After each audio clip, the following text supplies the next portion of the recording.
کسی حد تک خط کی تحریر یعنی مواد بکھرا بکھرا ہے، لیکن بغیر کسی شک و شبہ پولس نے اسے کئی بار تحریر کیا ہے، یا جیسا کہ کچھ دانشوروں کی رائے ہے کہ بہت سے مختلف خطوط سے اکٹھا کیا گیا ہے۔ یہ سوچ خط کے مواد کو فرق کرنے میں کسی طرح بھی متاثر نہیں کرتی۔ ابھی ہم خط کا خاکہ دیکھتے ہیں۔ باب 1 سے باب 7 ماضی قریب میں پائے جانے والے تضادات کے متعلق پولس اپنی رائے دیتا ہے، یعنی اپنا نقطہ نظر بیان کرتا ہے۔ وہ خوش اور شادمان ہے کہ مشکلات حل ہو چکی ہیں۔ وہ اپنی پاسبانی خدمت اور رسولی مشن یا نصب و لعن کی اصلیت کی وضاحت کرتا ہے۔ باب 7 سے 9 یروشلم کی کلیسیا کے لیے چندہ کے بارے پولس عملی نصیحت دیتا ہے، جو کہ مقدونیہ کے لیے ایک اچھا نمونہ ہے۔ باب 10 سے 13 میں پولس اپنا ذاتی تحفظ کرتا ہے۔ وہ اپنے بارے میں تعریف و تحسین سن کر جھکتا ہے۔ وہ اپنے دکھوں اور رویا کی جو اس نے دیکھی فہرست پیش کرتا ہے۔ اب اس خط کے عقائدی مواد کو دیکھتے ہیں۔ پولس اس بات کی تصدیق کرتا ہے کہ اس نے انجیل کو پھیلانے کے لیے اپنا سب کچھ مسیح کے سپرد کر دیا ہے۔ وہ کلیسیا کی ترقی اور اتحاد کے لیے اپنی طرف سے حتی المقدور کوشش کرے گا۔ وہ اپنے مخالفین کو روبرو ملنے کے لیے تیار ہے۔ پولس کہتا ہے کہ مومنین کی برادری کی ترتیب ایک بہت ہی مشکل کام اور ذمہ داری ہے، لیکن ایسا کرنے پر پچھتاوا نہیں ہے، بلکہ وہ اس خدمت کو شادمانی اور فخر کے ساتھ کرتا ہے۔ اس نے انجیل کی خدمت کے لیے اپنی ساری قوت وقف کر دی ہے۔ اس کے مطابق ایک رسول ایک مختار ہے جسے نجات کا کلام پھیلانے کی مختاری سونپی گئی ہے۔ وہ مسیح کا نمائندہ ہے، ایلچی ہے جسے انسانوں کے مابین اور خدا کے ساتھ صلح اور ملاپ کرانے کے لیے بھیجا گیا ہے۔ پولس نے ایسا کرنے کی ذمہ داری اٹھائی ہے۔ پولس در حقیقت اپنی کمزوریوں اور محدودیت سے آگاہ ہے۔ اس کے باوجود اس نے کمزور اور ٹوٹنے والے برتن میں انمول خزانہ کو محفوظ رکھنے یعنی اٹھانے کی ذمہ داری اور نصب و لعن کو جاری رکھنا قبول کیا ہے۔ یہ خصوصاً اس کی کمزوری ہے جو اس بات پہ متفق ہوتی ہے اور اجازت دیتی ہے کہ مسیح کی قوت اس میں ظاہر ہو۔ پولس نے اپنے نصب و لعن کی تکمیل کے لیے اپنی جدوجہد اور کوشش کو کبھی روکا یا بند نہیں کیا۔ بہت ساری تکالیف اور رکاوٹیں جن کا وہ ذکر کرتا ہے اس بات کا ثبوت اور دلیل ہیں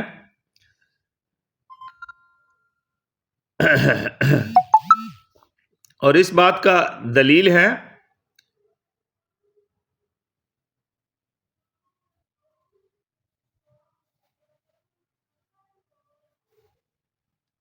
اپنے جسم میں وہ مسلسل موت کے حوالہ کیا گیا ہے اور مسیح کے ساتھ دفن ہوا ہے، اور ہر لمحہ وہ مسیح کے ساتھ جی اٹھتا ہے۔ لہٰذا وہ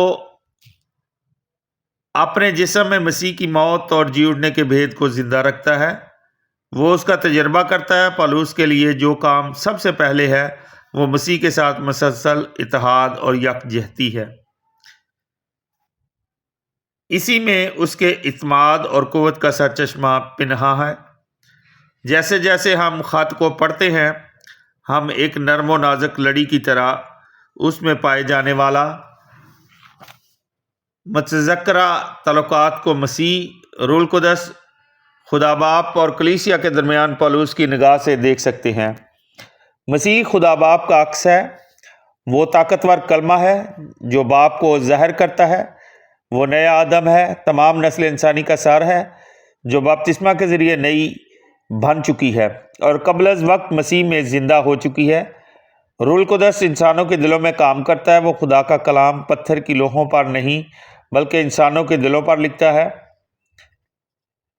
آپ حوالہ اس کے ساتھ سٹڈی کر سکتے ہیں، ارمیہ 31 باب اس کی 33 آیت۔ پہلی بار پولس عہد عتیق تیسرے باب کی 14ویں آیت اور عہد جدید تیسرے باب کی 6 آیت کے الفاظ استعمال کرتا ہے تاکہ مکمل تبدیلی کو بیان کرے جو خدا اور انسانیت کے درمیان تعلقات میں واقع ہوئی ہے۔ آپ حوالہ اسٹڈی کر سکتے ہیں، اشعیا 60 باب اس سے 62 باب۔ پولس کرنتھس کی کلیسیا کی حوصلہ افزائی کرتا ہے کہ جوش و جذبہ کے ساتھ یروشلم کی کلیسیا کے لیے ہدیہ کریں اور زمینی حدود اور نسلی تفرقوں سے تجاوز کرنے کا عمل حقیقی مسیحی اتحاد کو قائم کرنے میں مدد دیتا ہے۔ یوں پولس ظاہر کرتا ہے کہ وہ غیر جانبدار ہے اور بیک وقت یروشلم کی ماں کلیسیا کے ساتھ حقیقت میں متحد ہے۔ اعمال 11 باب 28 آیت۔ نتیجہ کے طور پر کوئی بھی کہہ سکتا ہے کہ یہ خط ایک نمونہ پیش کرتا ہے کہ ہر دور میں انجیل کا ایک سچا رسول کیسا ہونا چاہیے۔ ابھی ہم کرنتھیوں کے نام پولس رسول کے دوسرے خط کی ترتیب کو دیکھتے ہیں۔ پہلے باب کی پہلی آیت سے 11 آیت۔ انجیل وہ قوت ہے جو ہمیں آزاد کرتی ہے۔ خدا غمزدوں کو تسلی دیتا ہے، مسیح کے دکھوں میں شریک ہونا بھائیوں کو تسلی دینا ہے، بھائیوں کو تسلی دیتا ہے۔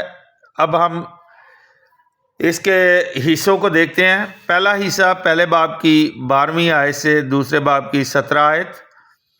پولس اور کرنتھس کی کلیسیا سے اس کے تعلقات، یہ عنوان ہے۔ پہلے باب کی 12ویں آیت سے دوسرے باب کی 4 آیت۔ پولس اپنی اگلی ملاقات کی بات کرتا ہے۔ دوسرے باب کی 5ویں آیت سے 11ویں آیت۔ پولس دکھ دینے والوں کو معاف کرتا ہے، مشکلات کا خاتمہ ہوتا ہے۔ دوسرے باب کی 12ویں آیت سے 17ویں آیت۔ مبشر انجیل کا نصب العین لوگوں کو مسیح کے پاس لاتا ہے۔ ابھی دوسرا حصہ دیکھتے ہیں۔ تیسرے باب کی پہلی آیت سے چوتھے باب کی 15 آیت۔ نئے عہد کا خادم ہونے پر پولس کا فخر ہے، یہ اس کی دوسرے حصے کی ہیڈنگ ہے۔ تیسرے باب کی پہلی آیت سے 18ویں آیت۔ پولس روح القدس کی طرف سے بھیجا گیا جو اسے رسول اور نئے عہد کا خادم ہونے کی قابلیت بخشتا ہے۔ چوتھے باب کی پہلی آیت سے 15 آیت۔ انجیل کا مفہوم اس بات کا اعلان کرتا ہے کہ یسوع مسیح خداوند ہے۔ مبشر کی کمزوری میں مسیح کی قوت ظاہر ہوتی ہے۔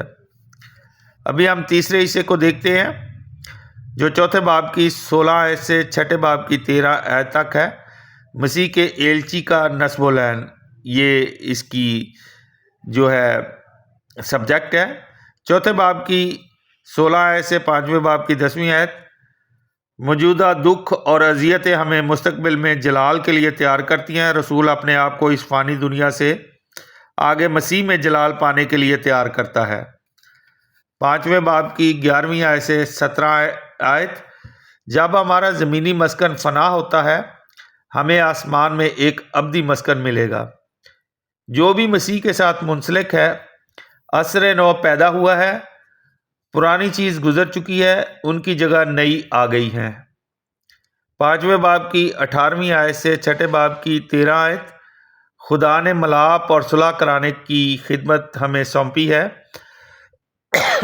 تم خدا کے ساتھ میل کر لو، اب نجات اور فضل کا وقت ہے۔ پولس نے اپنی ساری خدمت کے دوران دکھ اٹھایا ہے۔ ابھی ہم چوتھا حصہ دیکھتے ہیں جو چھٹے باب کی 14ویں آیت سے 7ویں باب کی 16ویں آیت تک ہے، اور اس کا جو سبجیکٹ ہے، عنوان ہے، وہ ہے پولس کا کرنتھیوں پر اعتماد۔ چھٹے باب کی 14 آیت سے 7ویں باب کی پہلی آیت تک مسیحی زندہ خدا کی ہیکل ہے۔ 7ویں باب کی دوسری آیت سے 16ویں آیت تیتس کی واپسی کے بعد کرنتھس کی کلیسیا کی تبدیلی کے باعث شادمان ہوتا ہے۔ 5واں حصہ 8ویں باب کی پہلی آیت سے 9ویں باب کی 15 آیت، اور اس کی ہیڈنگ ہے یروشلم کی کلیسیا کے لیے چندہ۔ یہ مسیح کی فیاضی اور فراخ دلی کی یاد دہانی ہے۔ چندہ شراکت اور اتحاد کا ایک نشان ہے۔ ابھی چھٹا حصہ دیکھتے ہیں جو 10ویں باب کی پہلی آیت سے 13ویں باب کی 13 آیت تک ہے، اور اس کی عنوان ہے اپنے نصب العین کی حقیقت کا دفاع۔ 10ویں باب کی پہلی آیت سے 18 آیت، ایک رسول کی حیثیت سے پالوس حقیقی معنوں میں انجیل سنانے کے لیے بھیجا گیا تھا۔ ابھی ہم 11 باب اس کی پہلی آیت سے 15 آیت کو دیکھتے ہیں۔ اس نے دلہن بننے کے لیے کرنتھس کی کلیسیا کی مسیح کی طرف رہنمائی کی۔ اس نے ایک دوسری انجیل کو کیوں سنا؟ 11 باب 16 آیت سے 33 آیت، مسیح کی خدمت کرنے میں پولس نے جتنے بھی دکھ اٹھائے ہیں اس کی وفاداری کی گواہیاں اور شہادتیں ہیں۔ پولس صرف ایک کمزور انسان ہے، لیکن مسیح کی قوت کے ساتھ وہ مضبوط ہے۔ 12 باب پہلی آیت سے 10ویں آیت، پولس نے غیر معروف اور غیر معمولی روحانی تجربات کیے ہیں۔ 12 باب 11ویں آیت سے 21ویں آیت، کلیسیا کو مکمل صداقت اور راست بازی کے ساتھ عدالت یعنی انصاف کرنا چاہیے۔ 13 باب اس کی پہلی آیت سے 13ویں آیت، کرنتھس کی تیسری ملاقات کی منصوبہ بندی، سب کو اپنی ایمانی زندگی کا جائزہ لینا چاہیے۔ خداوند یسوع مسیح کا فضل ہمیشہ تم سب کے ساتھ ہو۔ اپنے خادم most reverend bishop doctor Stephen Siddique کو اجازت دیں۔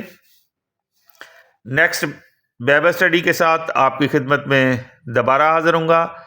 مسیح خداوند ہم سب کو اپنا کلام پڑھنے، سننے اور اس پر عمل کرنے کی توفیق عطا فرمائے۔ خدا باپ، بیٹے، روح القدس کے نام میں آمین۔